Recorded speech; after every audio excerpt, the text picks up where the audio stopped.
You're listening to TBR Radio Presents, the Dixie Heritage Hour, with your host, the Director of Dixie Heritage, Dr. Ed DeVries.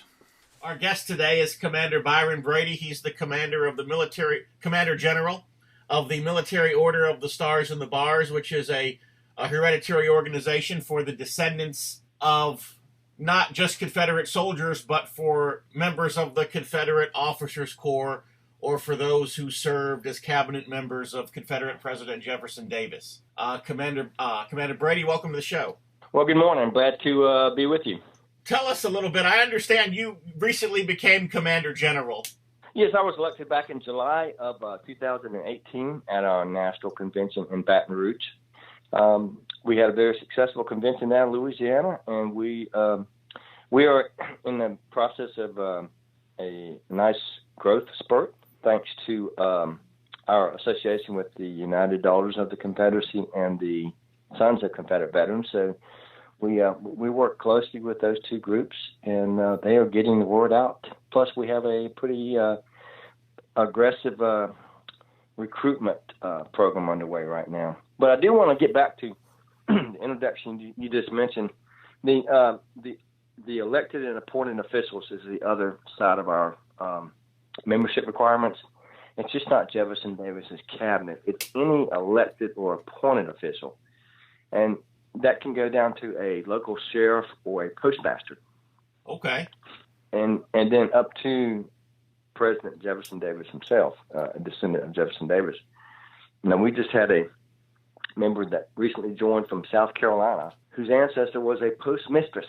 She was a female postmaster of the Confederacy in her hometown in North Carolina, and she was an appointed official, so her descendants are eligible to join the MOS&B. Forgive my ignorance. Has it always been that way, or were the terms of membership recently adopted to expand eligibility? Or I don't know if they were recently adopted. I've been a member for almost 30 years. I don't remember a change. I joined back in the 80s, so I don't know if the only change in our membership in the past 30 years, we allow collateral relations to join the MOS&B instead of just lineal. So that would have been the only change that I can remember. Okay, I joined, I guess, a little over 10 years ago now. I'll tell you what happened when I joined the MOS&B. I had a great-great-great-great-grandfather. His name was Robert Smith, and he was a Methodist pastor, and he had been a chaplain in the Confederate Army. 95 years old, and he was actively traveling and serving a regiment as a chaplain. But they just don't make men like that anymore, apparently. So my kudos to him for his service. Yeah. And about 2 months before the war ended, he was taken prisoner. And I guess the Yankees just could not justify arresting and imprisoning a 95-year-old Methodist pastor. So they put it in his arrest record and in his prison records that he was a public works operative. In other words, that he was a spy. Oh, okay. Because you can justify arresting a spy at 95 years old. You just can't justify... Now, there's no evidence whatsoever except for that induction paper that put him in that prison camp that he was ever a spy of any kind. We have a very, as I said, we have a very close relationship to the UDC and the SCV, and we are their younger brother. Mm-hmm. But we're the only active Confederate heritage organization that was actually started by Confederate veterans themselves. Okay. In 1938, when we were formed, the bulk of the formation of our membership included 15 surviving Confederate officers. Wow. And we met in Columbia, South Carolina, I think during the UCV reunion there, maybe. And we formed that group in 1938. And so the UDC was formed by daughters. The SCV was formed by sons.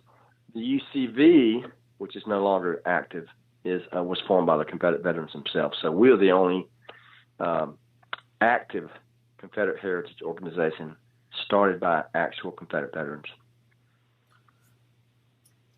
So was the MOS&B? I know that when I joined the MOS&B, it was part of. I say part of. I mean, they shared headquarters with the SCV at the time, and the conventions always ran concurrently with one another. And of course, I know that's no longer the case. But was the MOS&B always operating in concurrence with the SCV as it once had? From the very beginning, or was that something that developed later in the history of the organization? I'm not sure when we joined with the SCV. We were part of the SCV for many years. At one time, you could not join the MOS&B unless you were an SCV member. We did share headquarters at Elm Springs, and I cherish that relationship. We did split several years ago, probably 10 or 12 years ago. And I don't want to really get into that, but I can tell you that we could not be any closer than we are right now. We're well received at the SCV reunions. We actively recruit at the SCV reunions. And all across our states, the SCV and MOS&B basically act as one.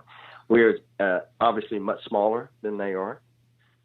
In here in Raleigh, on the 19th, next Saturday, the 30th annual Robert E. Lee birthday celebration is going to be held at the state capitol.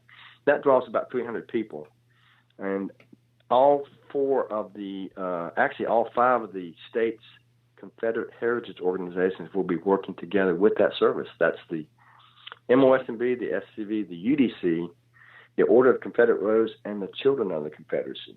And that specific ceremony is a product of the local MOS&B chapter here in Raleigh. We started it 30 years ago. So we no longer share headquarters, but we could not be any closer than we are right now.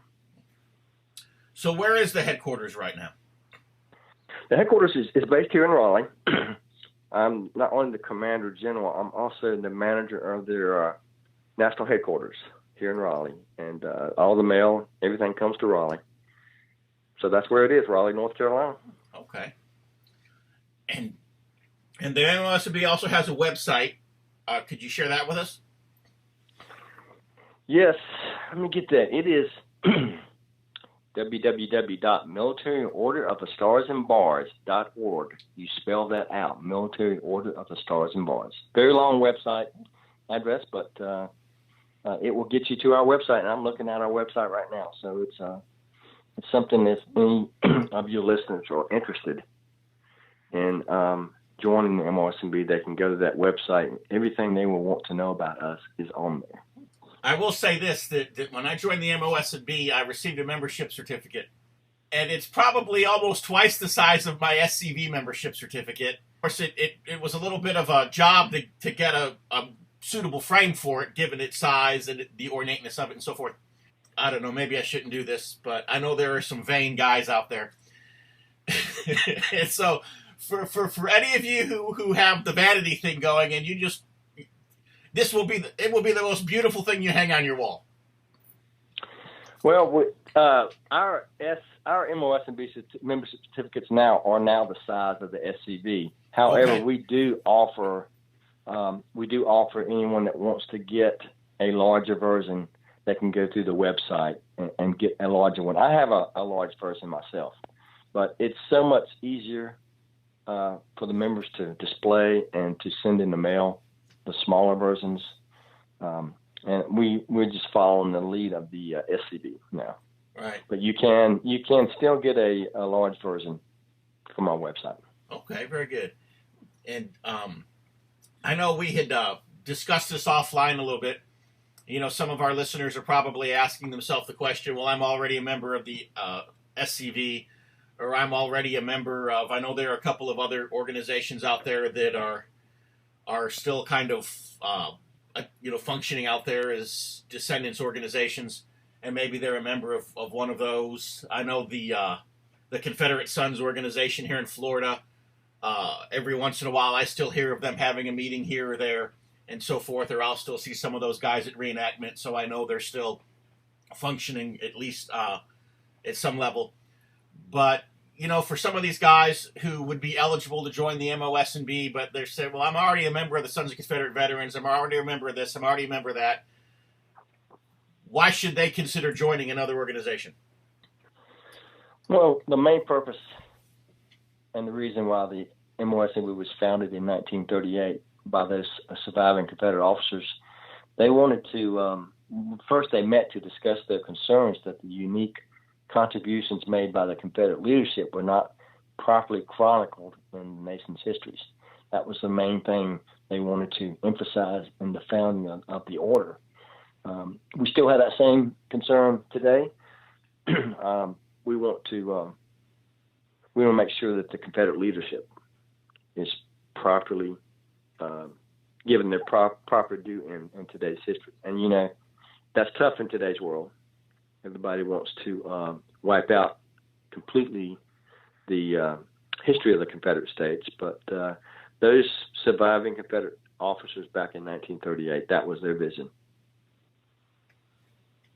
And what exactly does somebody have to do as far as to establish their eligibility? And how do they go about doing that?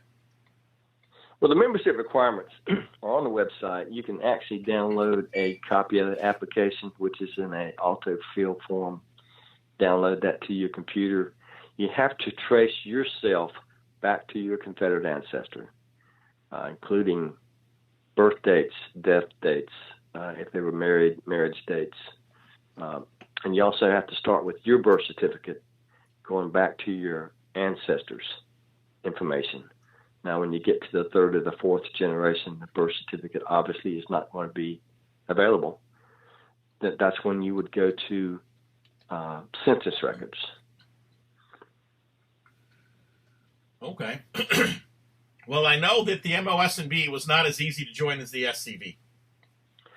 It is in the same level as joining the UDC and the Sons of the American Revolution. It's a very lengthy process. Of course, I've been a member of the Sons of Confederate Veterans. I'm in my 43rd year, and I remember the application process for the SCV has not changed since then, and the MOS&B has. But it's very, very tough to join. We're not trying to keep people out, but we want to make sure those members that join are eligible. Well, I'll give you the comparison of when I joined the SCV and when I joined the MOS&B. When I joined the SCV, I knew that I had a Confederate ancestor, and I knew that his name was M.N. Lawrence. And I assumed that I knew he was from Alabama. I knew when he had gotten married. I knew that he had 9 kids. I mean, I knew a lot of things about him. Of course, he was born in Alabama, and so I just assumed that he served in an Alabama regiment and that he died in Alabama. And so I looked at the records in Alabama, and I found he had 9 kids. I found 5 men named M.N. Lawrence who had served in various Alabama regiments. But none of them were him.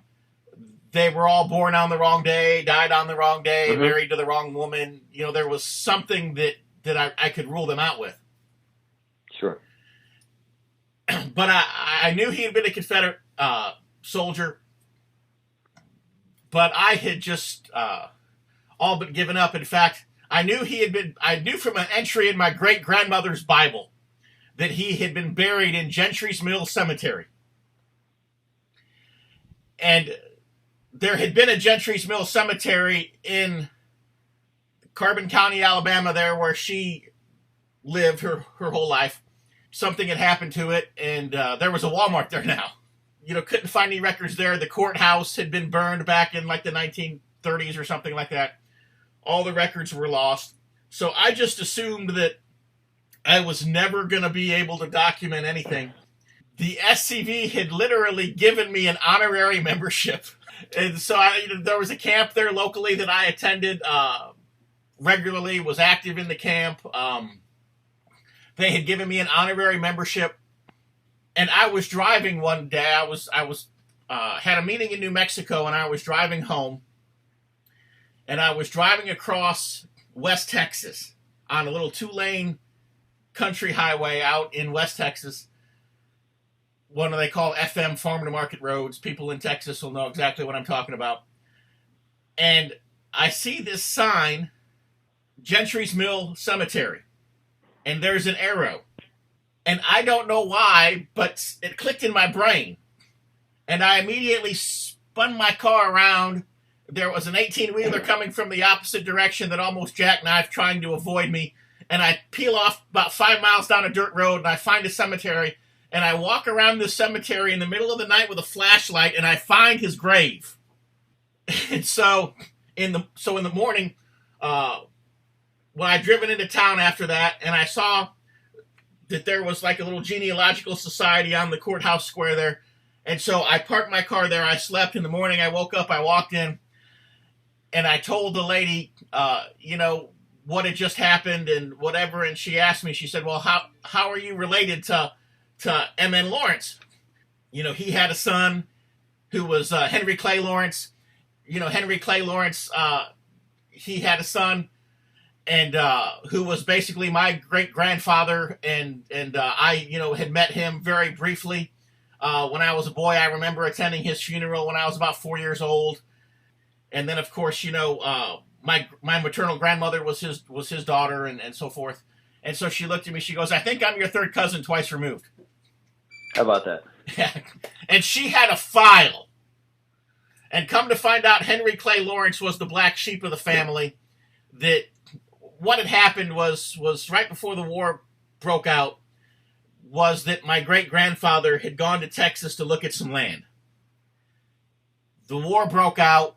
He joined the Confederate Army in Texas. He joined the 19th Texas Infantry, served 4 years with the 19th Texas.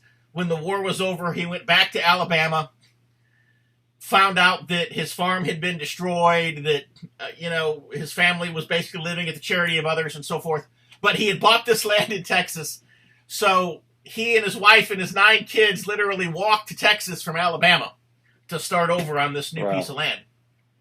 And so he had served in the 19th Texas, but Henry Clay Lawrence, for whatever reason, was the black sheep, and he decided to go back to Alabama, and so she had all of the goodies on all of the other 8 children, but she had virtually nothing on Henry Clay Lawrence. So I gave her the stuff I had on from Henry Clay Lawrence forward in Alabama, and she gave me all the goodies, and so I thought, okay, now I can join the SCV, legitimately. And so I went to the next meeting, and I told I told the guys that. So they give me an application. I fill out the application. I come back to the next meeting with stack of paperwork to document all this stuff. And basically, our camp secretary, he said, "What was your ancestor's name again?" I said, "It was M.N. Lawrence." And what unit did he serve in? 19th Texas Infantry.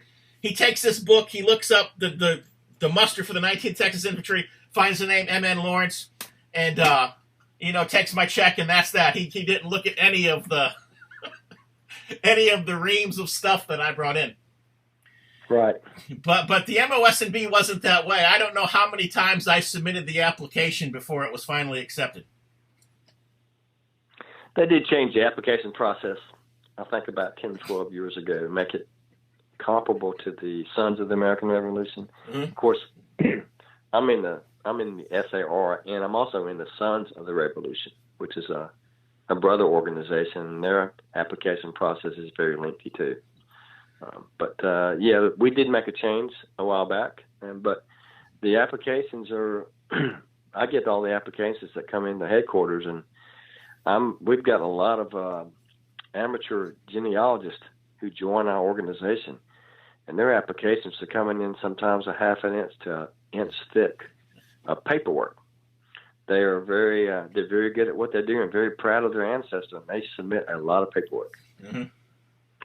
which we're happy to take. And what?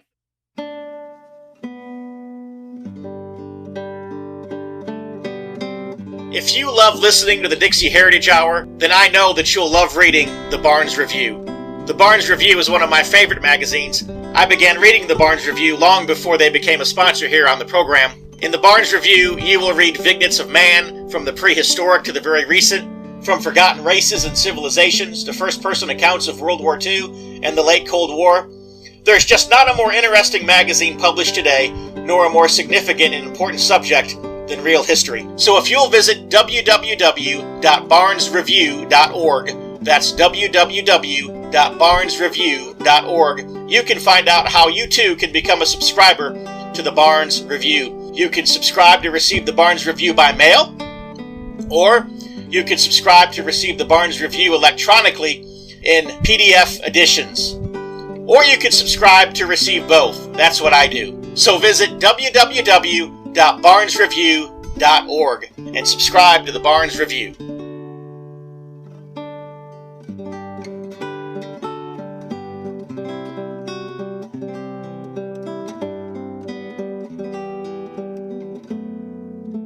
And one thing that I've got to admit is and it's still, I don't know, I got over it years ago, I guess, but every once in a while it still irks me just a little bit, is on my membership certificate, it says that my ancestor was a public works operative. And the reason that it's, as I mentioned before, when he had been arrested, that's what they put on his arrest report. But apparently whoever processed my application decided that they would take the word of a Yankee over the word of a Southerner as to what he was actually doing in the Confederate Army.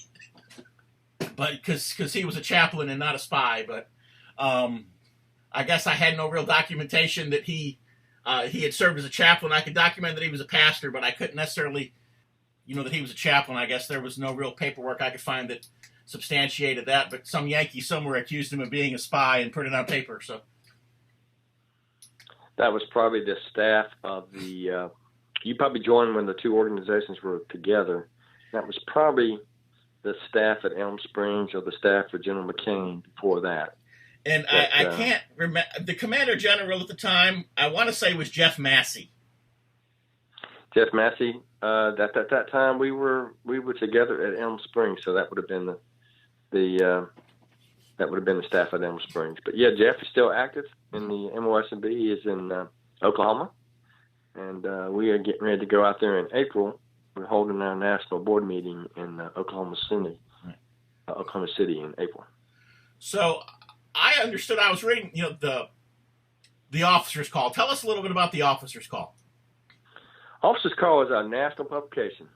It's not as does not go out as often or as large as the Confederate Veteran for the SCV, but it's a quarterly publication. It's mailed out to each active member, and it features, similar to the Confederate Veteran, it features historical articles, officers' reports. It also features a lot of chapter news from around the order, and it is. We're much smaller than SCV, and our magazine pretty much represents that size difference. Right. But it's an excellent publication. Because I was reading in the last. Go ahead. The officer's call is published out of Florida. Our editor, Jeff Sizemore, in the Kissimmee area, is our national editor. He's been that editor for many years. I was reading in the last officer's call that for the first time in however many years that the MOS&B spoke at the SCV convention and was well received, and so whatever rift was in place, and we talked a little bit about this earlier, appears to be healing, and appears to be things appear to be coming back together. The event that you talked about was the first time a sitting Commander General had addressed the SCV reunion. I have addressed the reunion for the last 4 years, but I have done it on behalf of the current Commander General at that time. I was elected in July, a week before the SCV reunion. So when I spoke in Franklin at the SCV reunion, I was the first acting Commander General that addressed the SCV. And yes, we got a round of a resounding welcome from the SCV. Like I said, that was the fourth year that we have been addressing them, and we had quite a few members at the SCV reunion this year, and our numbers are growing. I would like to see us get back to where we could meet the same week and the same location as the SCV reunion. I think more of our members would go to the SCV reunion, and more of the SCV members who are our members would come to our meetings. Our meetings are called national conventions. The SCV's are called reunions. That's the difference. Plus, we have much smaller attendance. But yes, there was a rift several years ago, and I don't want to talk about that. That's past. Mm-hmm. We want to move on because we've got to join together. We have so many distractors out there that want to wipe out our history. We have to join together and fight together. I can remember several years ago. In fact, this was back when Commander-in-Chief Wilson was the Commander-in-Chief of the Sons of Confederate Veterans. And he and myself and Chaplain John Weaver and a few others, we were pounding the drums in both orders, both in the SCV and in the MOS&B and in some other places, that the whole concept of being non-political was not going to work, because this attack that we've seen against our heritage in the last 3 to 4 years, we were predicting it in the early 2000s, and everybody was looking at us like we were a bunch of radical crazies, like we were rabid dogs or something. So has the MOS&B finally, what you're telling me, come to the realization that this is a fight? Well, we have it. Yes, we know there's a fight. There's a fight going on now. Mm-hmm. We are not at the size that we can project our political influence, mm-hmm, like the SCV, but most of the MOS&B societies are working with their SCV divisions to lead this fight. Now, I can only speak from North Carolina, which I'm pretty active in. I guess my question is, the idea of political activity is no longer abhorrent, is the question. I guess maybe should have been. Well, we still have to watch. We can't endorse any candidates. We're still a 501(c)(3). However, the SCV in North Carolina has established a PAC where they can endorse candidates, and they have been endorsing candidates for a couple of years. Now, we're not going to ever be, right now, that large to form a PAC ourselves. Right. But we can join with the SCV and help them out. I know the North Carolina Heritage PAC is actually one of our annual sponsors, so their commercials. Okay. That's the PAC I was talking about, yes. Yes, sir, yeah, their commercials get played throughout the broadcast every week. Very good. The North Carolina Heritage Political Action Committee was organized by concerned citizens of North Carolina in 2015 in response to the increased attacks on North Carolina's history and heritage. The North Carolina Heritage PAC supports state and local candidates for public office who pledge and show their support for the protection of Confederate memorials and the preservation of all of North Carolina's history. We all know that Confederate memorials and symbols are the easy targets, and that the end game of our leftist enemies is to erase and rewrite all of history, from the colonies to the War on Terror. If we fight them for our state's rich Confederate history and heritage, we may be able to stop them from their mission of total destruction. Join the North Carolina Heritage PAC now by visiting ncheritagepac.org. Once again, that is www.ncheritagepac.org. And help us on the front lines of North Carolina politics.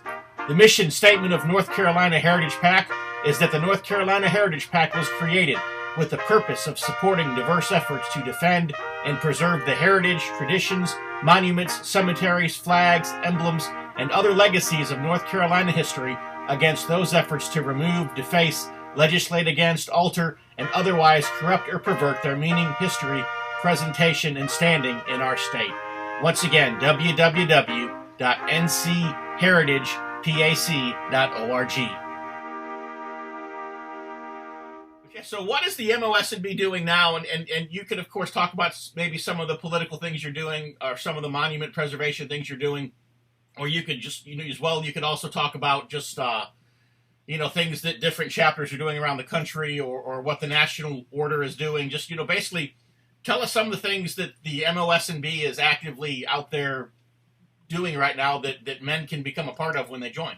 As our initial start in 1938, we want to honor the Confederate officers and leaders. So we have chapters all over the country that are doing that. They're erecting grave markers for officers. They're tending to existing grave markers.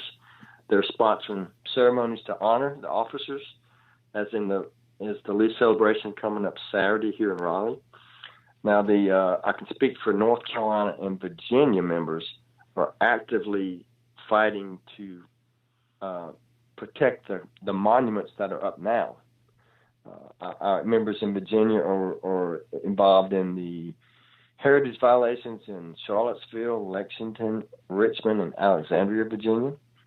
Here in North Carolina, we're actively fighting our current governor who wants to remove all of our monuments on Capitol Square. We had a lot of our members attend the North Carolina Historical Commission back in the late 2018. So we are out there.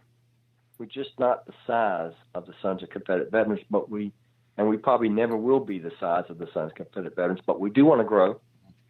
The larger we are, the more we can do to protect and honor our Confederate ancestry.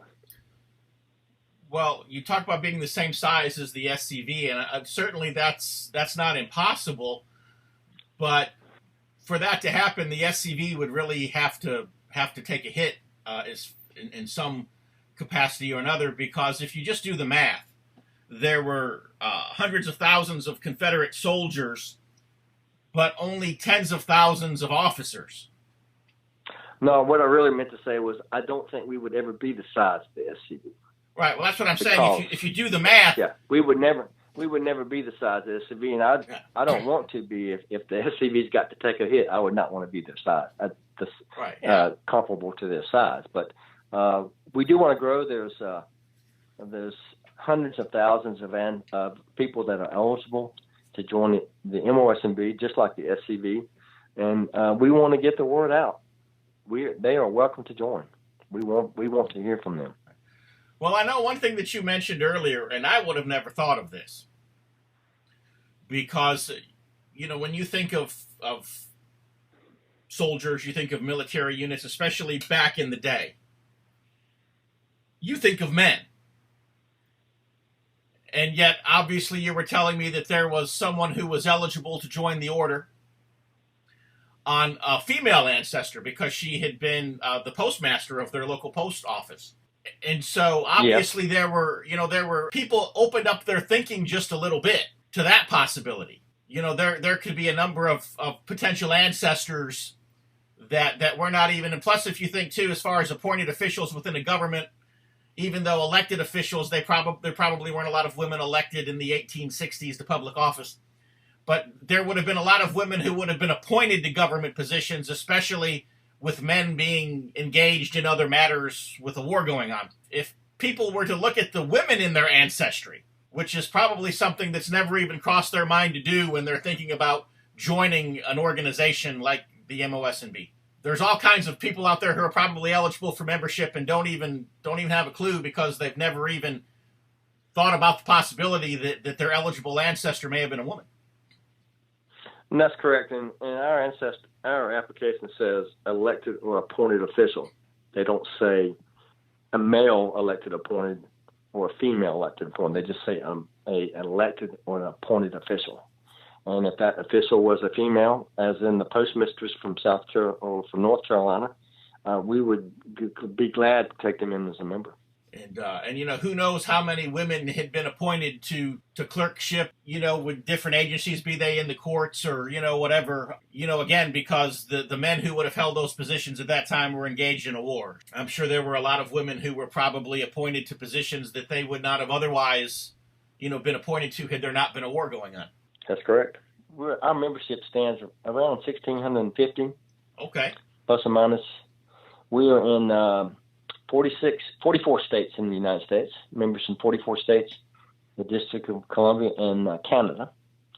And for your listeners in Florida, we are going to be at the SCV reunion in Ocala the weekend of June the 7th, 8th, and 9th. If any of your listeners are interested in getting more information on the MOS&B, we'll have an information and a recruitment table at that reunion in Florida. We would be glad to speak with any of your listeners and any of your hopefully some of these are potential members. So that'll be a good thing. I know a lot of the men. When I joined the SCV, I was still in my 20s, and when I joined the MOS&B, I was in my 30s, and I was very much the young man in the room. In fact, there are some young men who are probably leery to join an organization such as the MOS&B or even, the Sons of the American Revolution or the SCV or whatever, because when they attend a meeting, they're the young man in a room of much older men. And let me give I'll put this in a different perspective.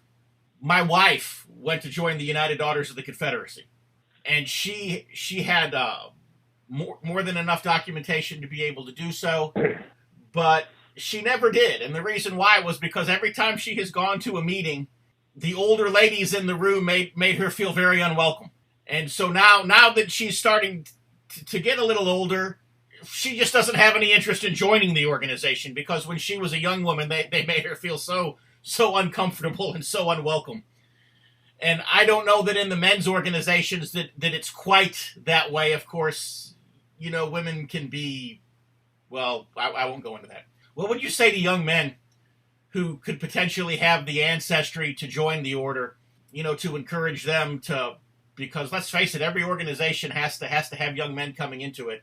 We do have young men coming into the order now. We have, in Baton Rouge, we recently eliminated the age requirement to join. You can now join the MOS&B at birth. We've had 3 or 4 young kids join in the past year that are in the ages of 6 and 7. Their fathers have signed them up, or their grandfathers have signed them up. As far as encouraging them to join, it would be the same thing as encouraging them to join the SCV or the UDC. Our organization needs young people. Now, there is an organization called the Children of the Confederacy, which I was a member back in the 70s. Their sizes have been shrinking for some reason. I do not know why. We do. Nobody would not want to have young people in your organization.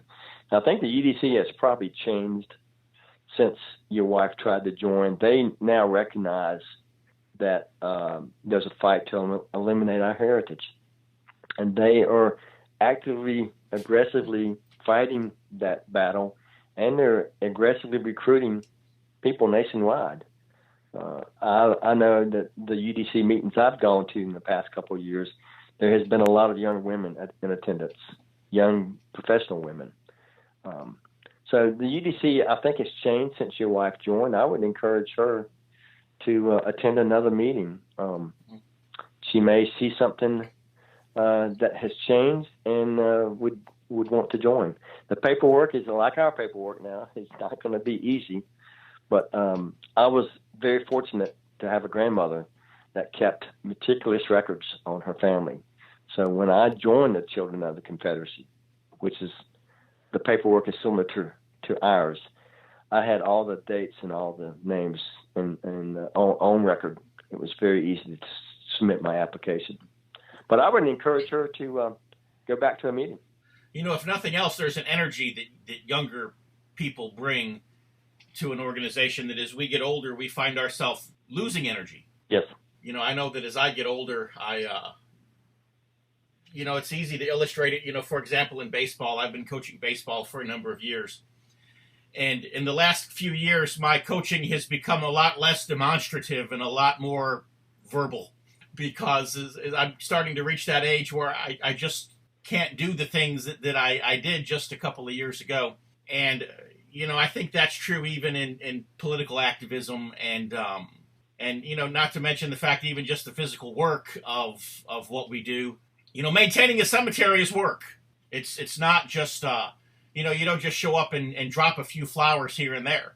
I mean, it's right. Work to maintain these cemeteries. I've been out there, our SCV camp in Texas. We used to literally go out there and mow the lawn and, run the weed whacker and, clean out all the garbage and rake up all the leaves. And about twice a year we went out there and it was a lot of work.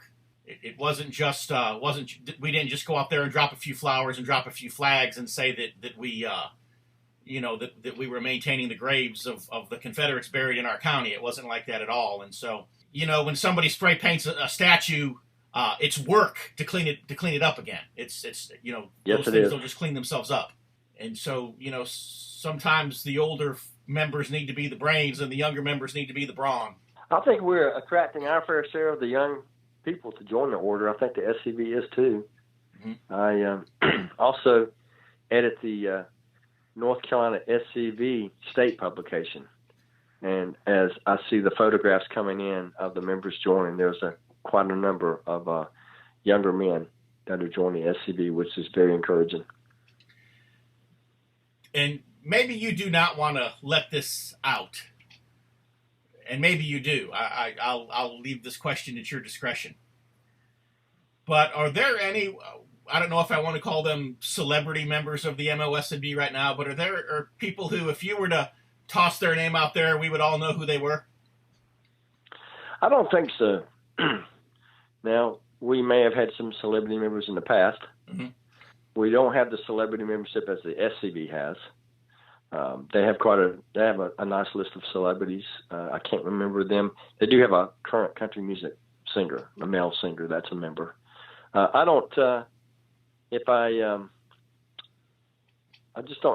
think we have any celebrity members. Of course, I will say that all of our members are special.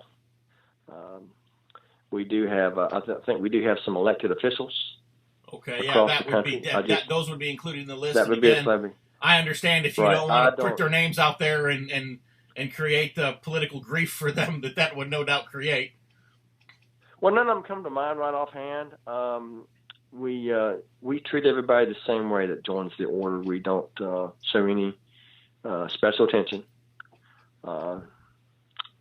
And right now, nobody comes to mind at this point. Okay. See, the big mistake that we made in the SCV was, I can remember back, maybe around 2003, maybe. I can't remember when it was now. Might have been shortly thereafter. But George W. Bush had been president for a couple of years. And Bill Clinton had suggested that he would be interested in filming a recruiting commercial for the SCV. And C.I.C. Wilson had asked myself and Chaplain Weaver and a couple of other people who were speaking at that year's Sam Davis Youth Camp what we thought about it. And we all thought that it was a bad idea because we thought that Bill Clinton had too much baggage and that would come back to haunt us later, having him in a recruiting video. But looking back on it now, I absolutely wish that we would have done it, because with all of the constant barrage of attack from the left against our heritage that we've endured, imagine how much harder that would have been, especially for Hillary when she was running for president, if we could have just, dusted off that VHS tape of her husband actively recruiting men to the SCV. That's an interesting fact. That's the first time I ever heard about that. But that would have been a nice little something to have in your arsenal. Yeah. To pull out from time to time. I can't imagine why President Clinton would want to promote the SCV, but he did grow up in Arkansas, and don't know a lot about his childhood, so he could have been influenced by members of the SCV during his childhood. But yeah, that is the first time I have heard of that fact. So, it's one of those missed opportunities, but back in the, there was a time when I think it was probably pretty customary for political figures in the South to join a group like the Sons of Confederate Veterans or the Military Order of the Stars and the Bars. I know Trent Lott, the former Senate minority leader and majority leader at different times, and the former senator from Mississippi, I know he had been a member. I know that Strom Thurmond had been a member, which is, part of the reason why the federal funding was put in place for the Hunley, because he was on the Defense Appropriations Committee at the time, and he was an SCV member, and he was very interested in his Confederate heritage. Now I think a lot of these public officials who, they would either be afraid to join, or if they had joined years ago, now their kind of, I can't get his name out now, and he was just the Attorney General of the United States just a few weeks ago. Jeff Sessions was an SCV member, and I know he kind of tried to downplay that. Senator Jesse Helms was a member also from North Carolina. And so, I don't know how many politicians are actively seeking to join the order now, in comparison to the past. But I would assume that there are probably still some that even if they're not active members, they've not repudiated their membership or canceled their membership. I can't speak for the politicians. I know it's a tough climate for them right now. But if you do see a politician who is proud of their membership in a Confederate Heritage organization, it's got to be a very, very brave man. Extra, read all about it. If you're like me, and I'll bet you are because you're listening to the Dixie Heritage Hour, you like to be on the cutting edge of honest news and accurate information. You like to hear about the latest financial trends and to know what's happening around the world and right here in the United States, the things that can directly impact you, your life, and the life of your family. And if you're like me, you do not rely on the mainstream media to obtain this information because, frankly, you know that you just can't trust them. Fortunately, there is an alternative news outlet with a long-established track record for honesty and integrity, and that is the American Free Press. AFP is the preeminent alternative independent news source for honest, hard-working, truth-loving Americans. AFP is the antithesis of the controlled, lamestream media. AFP is employee-owned and has been so since its founding. Because of that, AFP never has and never will allow advertisers or special interests or big money to dictate what appears in the pages of the American Free Press newspaper. 26 times a year, the American Free Press newspaper can be delivered to your door, packed with the kind of uncensored news that I know you're going to appreciate. AFP covers the stories and tells the truth that the lamestream media is frankly scared to touch. And AFP offers real, on-the-scene reporting and commentary, the likes of which you will never see in the Washington Post, the New York Times, ABC, NBC, CBS, CNN, or just about any other lamestream news source that you can think of. That's right, there's only one national populist news weekly staffed by an unsurpassed team of veteran investigative journalists who will dare to rip the veil off of many of the major news stories that are being censored and suppressed by the big money controlled media monopoly. And that's the American Free Press. AFP publishes exciting, in-depth, uncensored news and information that's grassroots and patriotic, information that Americans need to know in order to combat the growing police state. AFP stands firmly against the New World Order and against those who are working to establish a global plantation under the rule of a powerful few. In short, AFP is your voice. If you have any doubt why they want to silence AFP, you must be relying on the lamestream media for your news, and folks, that's a big mistake. If you're ever dissatisfied with your subscription to the American Free Press, their guarantee is that you just drop them an email and they will gladly refund the unused portion of your subscription. So what are you waiting for? Visit www.americanfreepress.net. Once again, www.americanfreepress.net. And find out about the American Free Press. Do it today. Extra, read all about it. I've made a few trips to D.C. in the last couple of years. And it's been interesting, the people who would meet with me, but they don't want to meet in the office. Probably because those meetings are recorded. They don't want, so they would meet, in a cafeteria or in a restaurant or, somewhere. They'll kind of make it known that that they'll be eating lunch at a certain place or, that they'll be, wherever at a certain time. And so if I want to approach them, just as a citizen, they would be approachable at that particular time and place. And it's amazing what some of them are willing to do as long as nobody knows that they're doing it. Sure. It's a tough climate. It really is. Yeah. I'm not a politician. I can't speak for them. I've never walked in their shoes. But anyone can see how tough climate is right now for any politician that is proud of their Confederate heritage. All he said, as I understand it, all Representative Steve King from Iowa said last week, I think it was on Friday in an interview, I think it was with the Washington Post, it might have been with the New York Times, I don't remember, it was with one of the big newspapers, one of the papers of record. But all he said was he did not know when the words white nationalist became profane language, in other words, or when the words Western civilization, became political heresy. Make America great again. Yeah. When did that become a nasty language? Yeah. And yet now it looks like he's going to be censored by the House of Representatives and possibly, disciplined in an even more severe manner. And literally that's all he did was ask the question is, when did phrases like white nationalism or, become a dirty word, but right. Yet they're saying that he's out there spouting racism and so forth. All he did was ask a question. And that's how volatile the political climate has become. Yes. And it's unfortunate. It really is for this country. Yeah.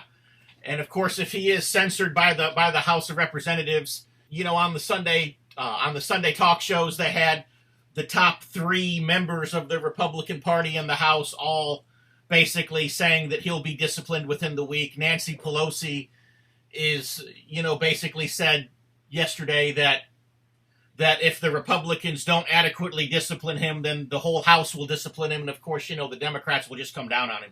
But if he is censored by the House, that means he's stripped of all of his committee appointments. He might as well just go on vacation for the rest of his term because he's not going to be able to do anything.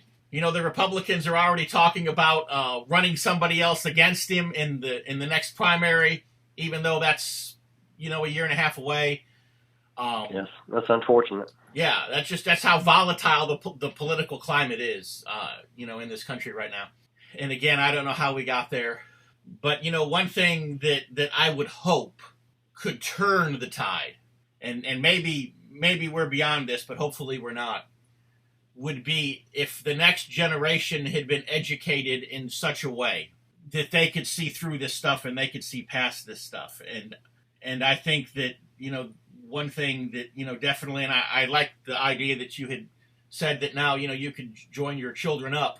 That's something that we should consider because we have to train our own children, to some degree. Perhaps we're failing to pass our heritage on to our own children. And so, obviously the next generation is going to need somebody to stand up against this as well. And if there are enough of those, then, maybe perhaps this onslaught won't have any continued momentum. But, definitely a group like the MOS&B, that's one more tool that we have as parents and grandparents even to passing our legacy down to the next generation. We do need to teach our children and grandchildren the true history. They are not going to get that in the public school system. They're definitely not going to get that in college unless they're at a very, very conservative university, which there are a few still left in the country. But the true history of the war between the states is not going to be taught in public schools. That is something, I think that's the SCV has the right idea with the Sam Davis youth camps. I spoke at one of those a couple years ago in Virginia. That is the only really way that the children of our members are going to learn the true history outside of their homes. What is it in the MOS&B right now that has you the most excited? Membership growth. We are starting to reactivate many of our chapters across the country. We are underway with a reorganization, hopefully, not a reorganization, but a spur in membership in the state of Florida. We're hoping that the Ocala SCV reunion is going to be very beneficial to us. We just reactivated what really makes me exciting, we just reactivated our chapter in Biloxi, Mississippi, where Beauvoir is. And that chapter will be hopefully growing and working with the SCV in that area and with Beauvoir. Biloxi, Mississippi needs every Confederate organization they can get to help support that presidential library and museum. But we're actively we're growing, and we're getting a lot of interest, and that says a lot for our individual members from across the order. We've also started 2 new chapters in Texas, which I'm very pleased at, and I'm going down to Texas the last weekend in January to present charters to both of those 2 chapters. So that's what gets me excited: membership growth. So are you retired now, or are you still retired, working an active job and having to take time off of it to do things like make the trip to Texas? I'm a retired civil engineer. I was in the business 38 years. I retired in 2012. There's no way I could run the headquarters for the MOS&B if I was still working. I would like to hear from anyone. They can go to our website. We have a phone number, and we have an email address on there. If they want to request any additional information, someone will be back in touch with them. Okay, if you want to go ahead and give us the phone number, you can put that out there.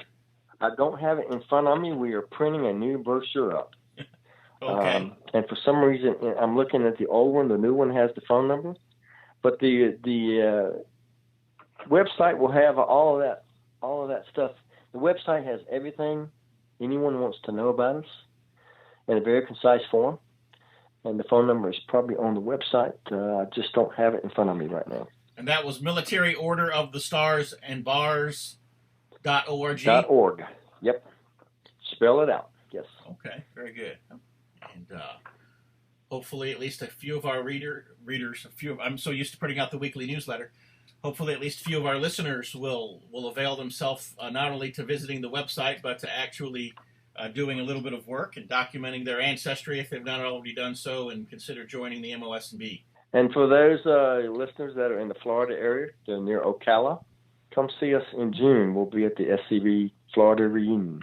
Yes, sir. That I know is going to be at the Holiday Inn there in Ocala. Of course, if you live anywhere near there, you're probably just going to commute back and forth. But for people who are interested in staying in a motel, it'll be $89 a night, which is a special rate that they negotiated.